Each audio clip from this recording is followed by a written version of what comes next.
Hello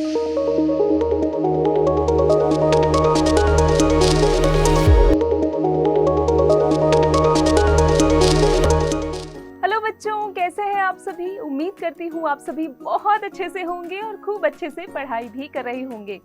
बच्चों, क्या आप जानते हैं कि मैं कौन हूँ?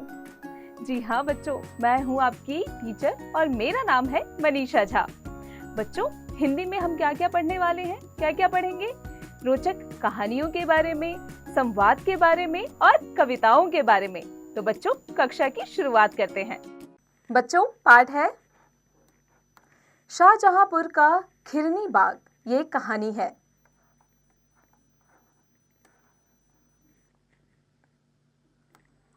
यह शाहजहांपुर रेलवे स्टेशन है।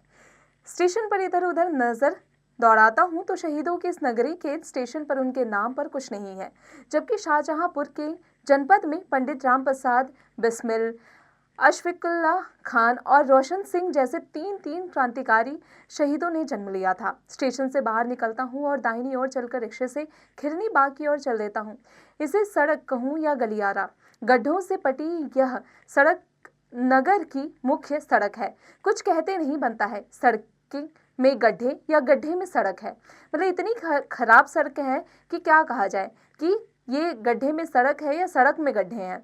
बहरहाल मैं कुछ नहीं कह सकता, किंतु शासन से ज़रूर कह सकता हूँ कि वह एक आयोग में बैठा दे जो यह तय करे कि सड़क में गड्ढे हैं या गड्ढों में सड़क है। मैं रिक्शा चालक राम दुलारे से पूछता हूँ, तुम बिस्मिल के विषय में कुछ जानते हो? कौन बिस्मिल बाबू? जो तंबाकू की दुकान करते हैं, कबाड़िया है वे?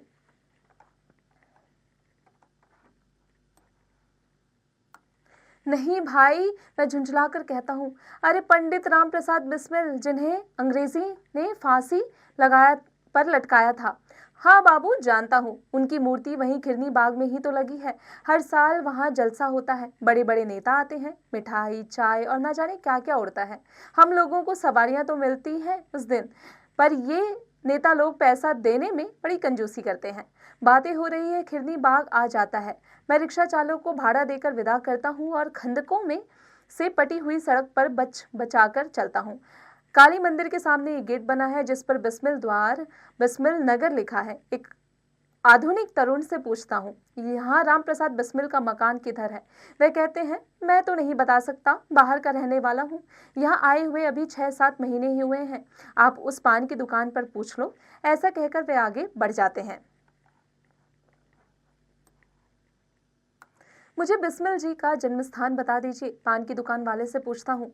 वह कहता है, अच्छा, आप अखबार वाले हैं, किताब वाले हैं। ओ, आगे वाला जो मोड़ है उस कौलिया में चले जाइए, फिर वहाँ बाएं घूम जाइएगा। उनके निर्देशित रास्ते पर मैं धीरे धीरे चला जा रहा हूँ। थोड़ा आगे बढ़ने पर एक मोड़ पर फिर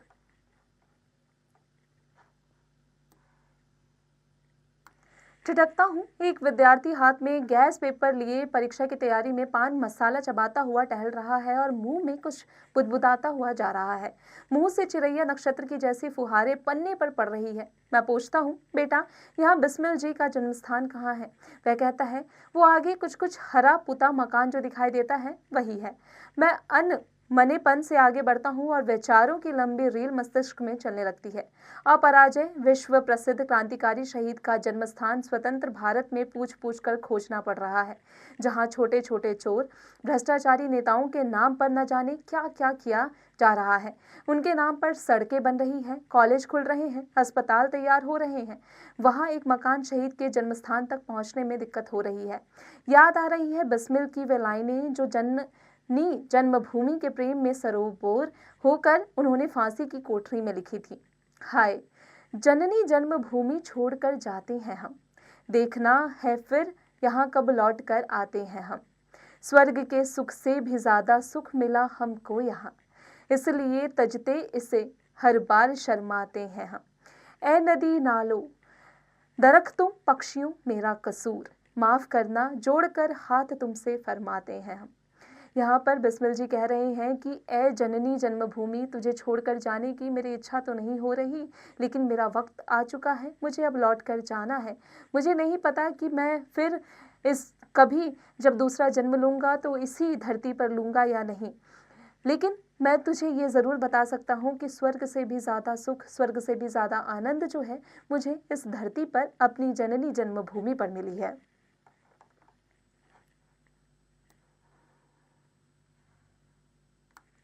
माँ, तुझे इस जन्म में मैं कुछ दे सुख ना दे पाए कभी, फिर जन्म लेंगे यही, यह कौल कर जाते हैं हम। माँ, मैंने अपनी जननी को, मैंने तेरी मिट्टी को अभी तक कोई सुख नहीं दिया है, लेकिन मैं यह प्रण लेता हूँ, मैं यह आशा करता हूँ कि मैं फिर जन्म लूँगा और तुझे वो सभी सारी सुख सुविधाएं दूंगा जो इस जन्म में मैं नहीं दे पाया।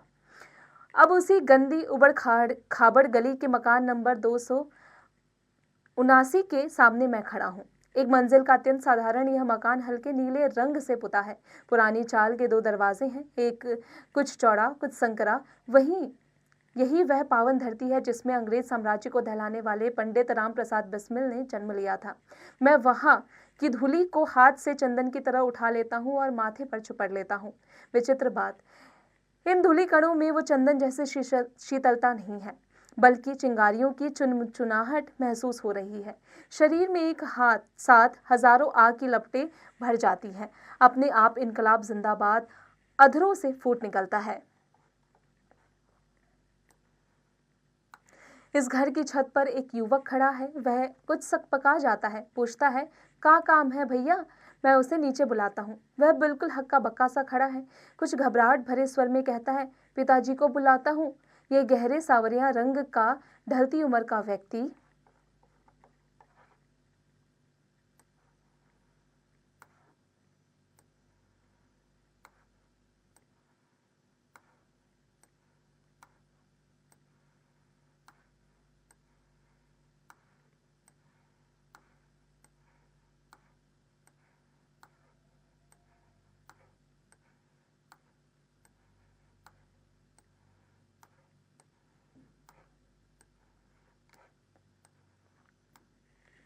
मार्किन की बनियान और धोती पहने, सिर के अध कपे कोतूनों को दाहिने हाथ से सहलाते हुए अत्यंत विनम्र भाव में मेरे सामने खड़ा है। इनका नाम है श्री नारायण।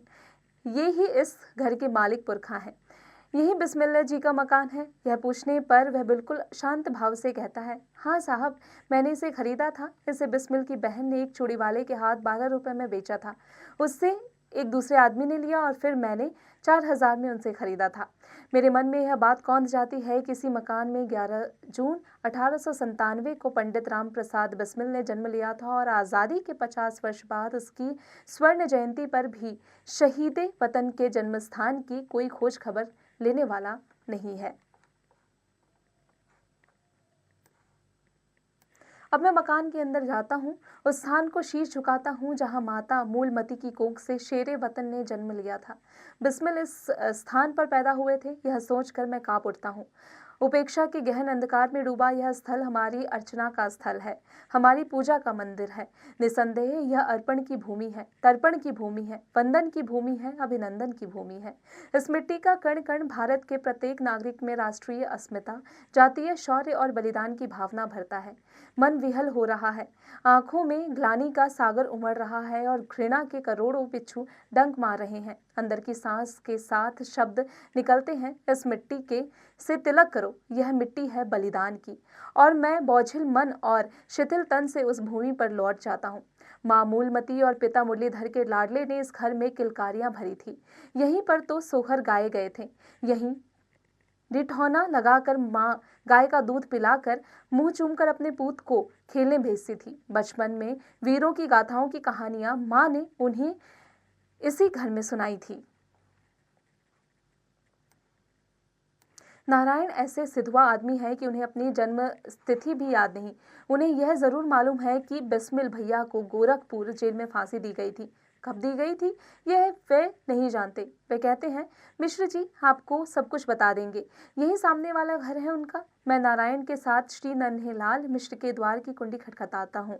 एक झुर्रियोंदार गोरे चेहरे वाले बूढ़े सज्जन धोती कुर्ता पहने, कुर्ते की बटनों के मध्य जनेऊ निकाले मेरे सामने आ जाते हैं। मैं अपना मंतव्य बताता हूँ। वे मुझे घर के आंगन में एक पुरानी चाल के निवाड़ की खटिया पर बैठा देते हैं और स्वयं सामने रखी तिपाई पर एक पैर दूसरे पर रखकर बैठ जाते हैं। मैं बिस्मिल के संबंध में बातें छेड़ देता हूँ। वे कुछ भावुक होकर विस्तार से बताना शुरू करते हैं।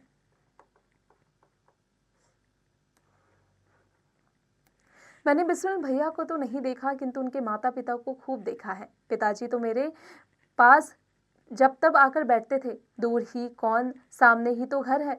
मैं उनके पास जाकर घंटों उनके घर में बैठा करता था। वे कचहरी में लेंसदारी करते थे और माताजी घर में रहती थी। अपने पुत्र की याद करके वे गौरव और गर्व का अनुभव करते थे। उन्हें मैंने रोते कभी नहीं देखा। वे बताया करते थे कि बिस्मिल के बाबा उन्हें खूब दूध पिलाया करते थे। बिस्मिल के बचपन के बारे में वे जब तब बताया करते थे। मिश्र जी आगे बताते हैं, हमारे बिस्मिल भैया के पिताजी घरेलू बातें किया करते थे। वे बहुत वीर स्वभाव के थे। बिस्मिल भैया की बहन एटा में ब्याही थी। वे इस मकान में 1-2 वर्ष रही थी। अब वे इस दुनिया से चल बसी। उनके लड़का बहू हैं। वे भी 2 बार यहाँ आए हैं। जब भैया पिताजी नहीं रहे थे तो सन 47 में देश की आज़ादी के बाद उनकी माताजी के पास देश के विभिन्न भागों से मनी ऑर्डर आया करते थे। मैं ही उनकी गवाही करता था। यह मकान बिस्मिल की बहन से 1200 रुपये में चूड़ी वाले विद्याराम ने खरीदा था। विद्याराम से एक पंजाबी ने और बाद में नारायण ने। पास में बैठे नारायण हामी भरते हैं। हाँ भाई साहब, मिश्र जी ठीक बता रहे हैं। इसी बीच मिश्र जी की धर्मपत्नी, जो अभी तक चुप साधे बैठी थी, कहती हैं, बिस्मिल भैया की महतारी गेरुआ धोती पहनती थी।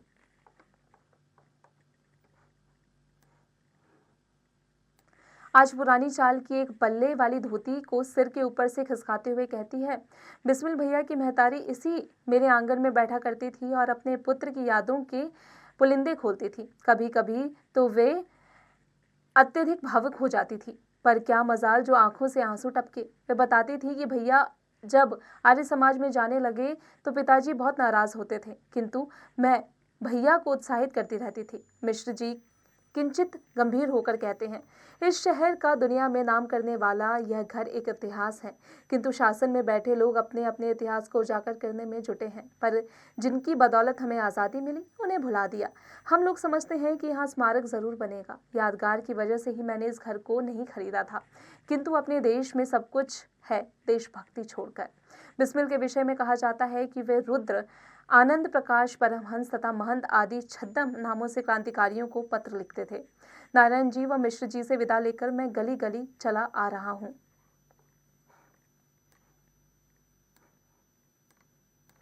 मैं आगे बढ़ता जाता हूँ। थोड़ी दूरी पर सड़क की बाईं ओर एक वयोवृद्ध वैद्य जी पुरानी चाल वाली आराम कुर्सी पर आसीन थे। कमरे में अलमारियों में दवाएं भरी शीशियां करीने से सजी हैं। एक आदमी बोरा बिछाए इमाम दस्ते कुछ जड़ी बूटियां कूट रहा है। मैं उनसे बिस्मिल के बारे में पूछता हूँ। वह संजीदगी के स्वर में खांसते हुए कहते हैं, मैं तो क्या कहूँ, मैं शर्म से गड़ जाता हूँ जब कोई मुझसे उनके विषय की बात चलाता है। काकोरी केस के जितने शहीद हुए सभी के प्रति घोर अपेक्षा की गई। सामने की ओर संकेत करते हुए कहते हैं कि वो देखिए बिस्मिल की प्रतिमा लगी है, किंतु उसकी दुर्दशा देखी नहीं जाती। किससे कहा जाए, कोई तो सुनने वाला नहीं है। उनकी माता जी तो आज़ादी के बाद तक जीवित रही, किंतु किसी ने उनकी खोज खबर नहीं ली। बच्चों, हमारे जो देशभक्त थे, जिन्होंने हमें, जो स्वतंत्रता सेनानी थे, जिन्होंने देश को आज़ाद कराने में अपनी जान तक न्यौछावर कर दी, उन्हें हमें कभी नहीं भूलना चाहिए। हमें उनका कभी अनादर नहीं करना चाहिए। आज वे अगर नहीं होते तो हम जिस जगह पर आज़ादी की सांस ले रहे हैं वो कभी नहीं कर पाते।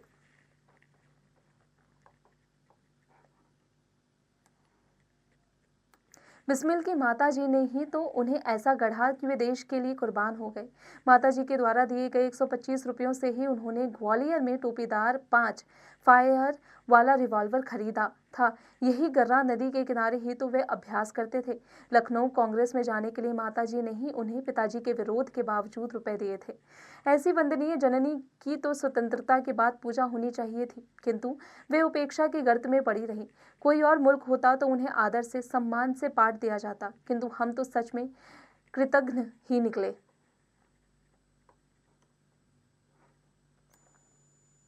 अब मैं नगर पालिका की ओर चल पड़ता हूँ। टाउन हॉल के सामने कुछ व्यापारी हड़ताल पर बैठे हैं। उनमें से एक सभासद भी है। उनसे बिस्मिल के विषय में पूछताछ करता हूँ, किंतु उन्हें इस विषय में कोई रुचि नहीं है। कई और नवयुवक भी वहीं खड़े हैं। उनसे बातचीत करने पर पता चलता है कि बिस्मिल का जन्मस्थान तक नहीं जानते। इसी परिसर में टाउन हॉल के सामने बिस्मिल की प्रतिमा के पास अशफाक उल्लाह, रोशन सिंह और प्रेम कृष्ण खन्ना की प्रतिमाएं भी लगी हैं। इन रंगी चुंगी प्रतिमाओं का रख रखाव अच्छा है। यही शहीद द्वार भी है। घूमता घूमता लाई चना कुटकता मैं नगर की चौड़ी धच कोलेदार सड़क पर रिक्शे पर चला जा रहा हूँ। बालिका विद्यालय की हाई स्कूल की छात्राएं भेड़ों की तरह झुंड में छुट्टी के बाद चली आ रही हैं। मैं रिक्शे से नीचे उतर पड़ता हूँ और उनसे पूछता हूँ, राम प्रसाद बिस्मिल को जानती हो? सब लड़कियां नीचे मुंडी झुका लेती हैं, किंतु उनमें से एक कहती है, हाँ जानती हूँ। वे क्रांतिवीर थे, अंग्रेजों के खिलाफ लड़े थे। काकोरी केस में उन्हें फांसी दी गई थी। अब मैं रेलवे स्टेशन की ओर चल देता हूँ। तन रिक्शे पर है और मन सोच रहा है कि 16 दिसंबर 1927 को गोरखपुर की जेल की कोठरी में बिस्मिल ने लिखा था, मुल्क का पर कुर्बान हो जाने के अरमा दिल में है। इस दिन के ठीक 3 दिन बाद यानी 19 दिसंबर को प्रातः 6:30 बजे उन्होंने फांसी के फंदे को चूम लिया। बच्चों, हमारे जो स्वतंत्रता सेनानी थे, आज उन्हीं की वजह से हम यहाँ पर मौजूद हैं। हम अपनी मर्जी का कुछ भी कर रहे हैं। हमारा देश स्वतंत्र है, हम स्वतंत्र हैं। हम दुनिया में कहीं भी जा सकते हैं। हमारे मौलिक अधिकार हमारे पास में हैं। हमें हमारे स्वतंत्रता सेनानियों के बारे में जानना चाहिए, उनको पहचानना चाहिए और उनको इज्जत देनी चाहिए। शब्द पिटारा वर्ड मीनिंग्स: जलसा, उत्सव, भाड़ा, किराया, तरुण, युवा, व्यक्ति, कोलिया, पतली संकरी गली, निर्देशित रास्ता, बताया हुआ रास्ता, अनमनेपन से, दुखी मन से, अपराजय, जीता जिसे जीता ना जा सके, दरख्त, पेड़, मालिक, पुरखा, संपत्ति के मालिक, महतारी, माँ, शेरे वतन, देशभक्त, राम प्रसाद बिस्मिल, सिधुआ आदमी, बेफिक्र, अरमा, इच्छा, पुलिंदा, पोठली, गठरी, छद्म नाम, बनावटी नाम, कृतघ्न, उपकार को ना मानने वाला। अभ्यास एक्सरसाइजेस। मौखिक ओरल। निम्न लिखित प्रश्नों के मौखिक उत्तर दीजिए। यहाँ जो प्रश्न दिए गए हैं उनका उत्तर आपको मौखिक रूप में देना है। पाठ की मदद से इसका अभ्यास स्वयं कीजिएगा।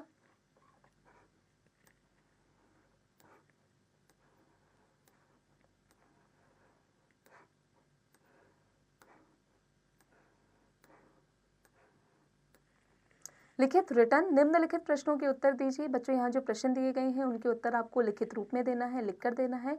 पाठ की मदद से इसका अभ्यास स्वयं कीजिएगा।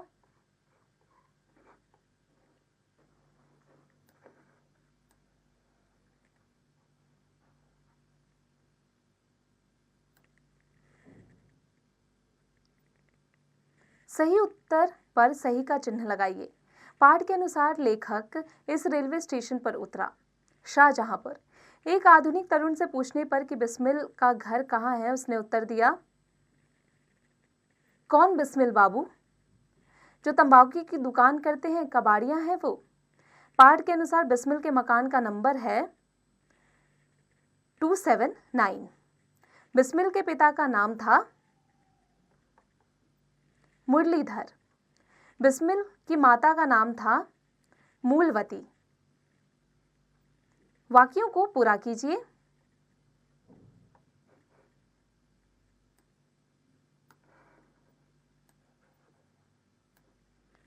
शाहजहांपुर जनपद में पंडित राम बिस्मिल, प्रसाद बिस्मिल, अशफाक उल्लाह खान और रोशन सिंह जैसे 3 क्रांतिकारी शहीदों ने जन्म लिया था। काली मंदिर के सामने एक गेट बना है जिस पर बिस्मिल द्वार लिखा है। याद आ रही है बिस्मिल की वो लाइनें जो जननी जन्मभूमि के प्रेम से सरोबार होकर उन्होंने फांसी की कोठरी में लिखी थी। इस मिट्टी का कण-कण प्रत्येक नागरिक में राष्ट्रीय अस्मिता, जातीय और शौर्य और बलिदान की भावना भरता है। बिस्मिल भैया की महतारी गेरुआ धोती पहनती थी। माताजी के द्वारा दिए गए 125 रुपयों से ही तो उन्होंने ग्वालियर में टोपीदार 5 फायर वाला रिवॉल्वर खरीदा था।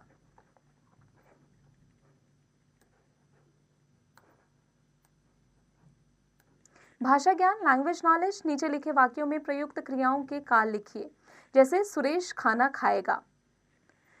बच्चों, इसका अभ्यास आप स्वयं कीजिएगा।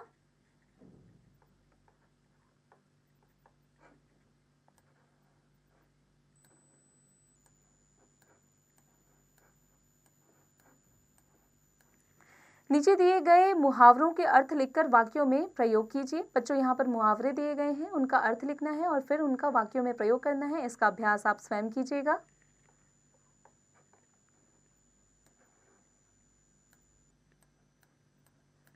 रचनात्मक कौशल, क्रिएटिव स्किल।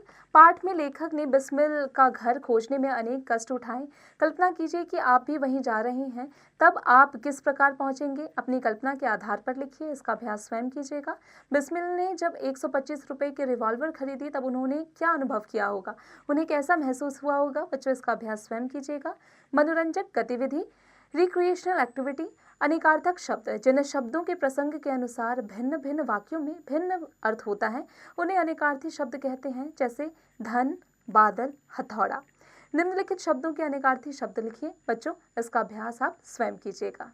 बच्चों, उम्मीद है आपको कक्षा में पढ़ाई गई हर एक बात अच्छे से समझ में आ गई होगी। अब आप इसका अभ्यास निरंतर करते रहिएगा।